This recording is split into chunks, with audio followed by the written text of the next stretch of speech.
Hello बच्चों, तो next हमारा जो वीडियो है वो है गैस लॉ की explanation with the help of kinetic molecular theory. तो आज हम करेंगे, इससे पहले मैंने वीडियो जो बनाया वो बनाया बॉयल्स लॉ को वैसे कैसे वेरीफाई किया गया, चार्ल्स लॉ को कैसे वेरीफाई किया with the help of kinetic molecular theory.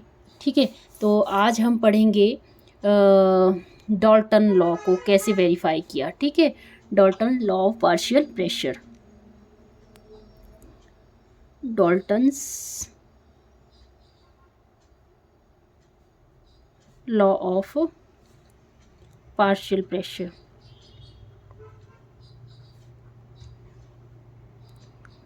ठीक है, तो Dalton loss can be deduced, the Dalton's law can also be deduced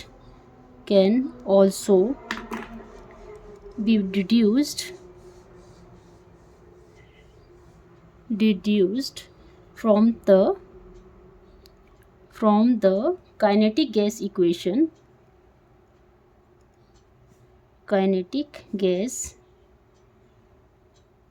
equation as follows। कैसे करेंगे? जैसे कि हमें पता है जो kinetic gas equation, kinetic molecular theory की जो डेरिवेशन है वहाँ से ही हम निकालेंगे अकॉर्डिंग टू द इक्वेशन। क्या थी इक्वेशन काइनेटिक मॉलिक्यूलर थ्योरी की? तो P V is equal to 1/3 mn v root means square का स्क्वायर। ठीक है, तो यहाँ से हमारा आ गया ये। अब हमें निकालना है ओनली प्रेशर, तो P यहाँ रखना है हमने और V ले जाएंगे हम नीचे 1/3 mn और यहाँ आ जाएगा V और ये V square root mean square. ठीक है, तो ये आ गया हमारा प्रेशर। ठीक है, अगर हम मान लो हमारे पास दो गैसेस हैं, P1 गैसेस और P2 गैसेस, दो गैसेस ली हैं हमने और ये केमिकली रिएक्ट नहीं करेंगे एक दूसरे के साथ। ठीक है, मान लो हमने ये अमोनिया गैस ले ली है और दूसरी हमने HCl गैस ले ली है। ठीक है, इनको पहले तो हम सेपरेट कंटेनर में रखेंगे। ठीक है, और इसमें क्या लिखना पड़ेगा हमें? If two gases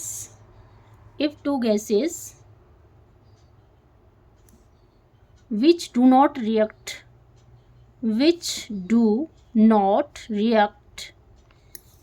chemically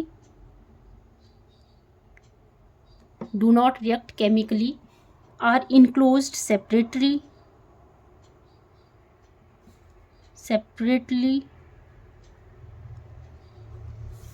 in a particular container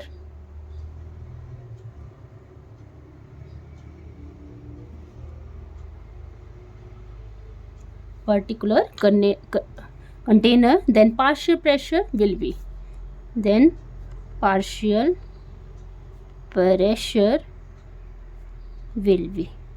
partial pressure क्या हो जाएगा? दो गैसेस ली हमने, अलग अलग कंटेनर में लिए गैसेस और ये दोनों केमिकली इनरिएक्टिव भी हैं। ठीक है, रिएक्ट नहीं करेंगे एक दूसरे के साथ। तो पहले हम पार्शियल प्रेशर P1 के लिए पार्शियल प्रेशर क्या आ जाएगा? 1/2 m1 n1 और ये V और V1 square root mean square. ठीक है, ये आ गया हमारा P1 के लिए। अब हम P2 के लिए भी लिख सकते हैं ऐसे, पार्शियल प्रेशर फॉर P2, 1/3 है ये। ठीक है, तो ये पार्शियल प्रेशर P2 के लिए क्या जाएगा? 1/3 m2 n2 V2 2 root mean square upon V। ठीक है, अब हम क्या करेंगे? ये जो हमने दो कंटेनर लिए थे और अलग अलग गैसेस ली थी, उनका पार्शियल प्रेशर देखा हमने, P1 का ये आया, P2 का ये आया। अब हम क्या करेंगे? ये जो दोनों गैसेस है, अमोनिया गैस और दूसरी HCl गैस, अब हम क्या करेंगे, एक ही कंटेनर में रखेंगे इसको और उसका पार्शियल प्रेशर हम नोट करेंगे। ठीक है, तो क्या आएगा, as the gas do not react chemically, gases do not react chemically, their molecules will behave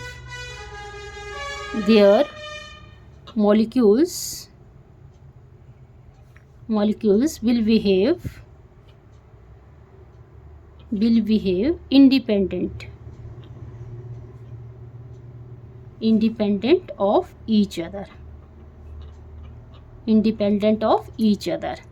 मतलब इसमें जो हमने अमोनिया गैस डाली है और जो HCl गैस डाली है, ये दोनों केमिकली रिएक्ट नहीं करेंगे एक दूसरे के साथ। ठीक है, ये अपने अपने, मतलब ये अलग प्रेशर लगाएगी, ये अलग प्रेशर लगा रही है अपने अपने मॉलिक्यूल्स के अकॉर्डिंग। ठीक है, तो टोटल प्रेशर क्या हो जाएगा, hence total pressure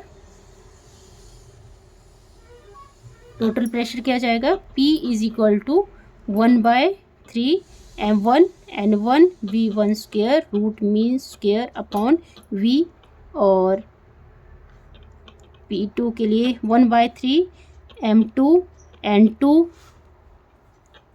v2 square root mean square upon v। ठीक है, तो इस तरह से हमारा क्या आ जाएगा, ये प्रेशर क्या आ गया हमारा, P1 प्लस P2, मतलब ये इसके सम के बराबर आ गया।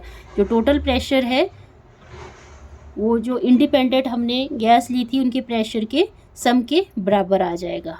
तो यहाँ से जो partial Dalton law partial pressure था वो वेरीफाई हो गया। दस the Dalton's law of partial pressure is verified.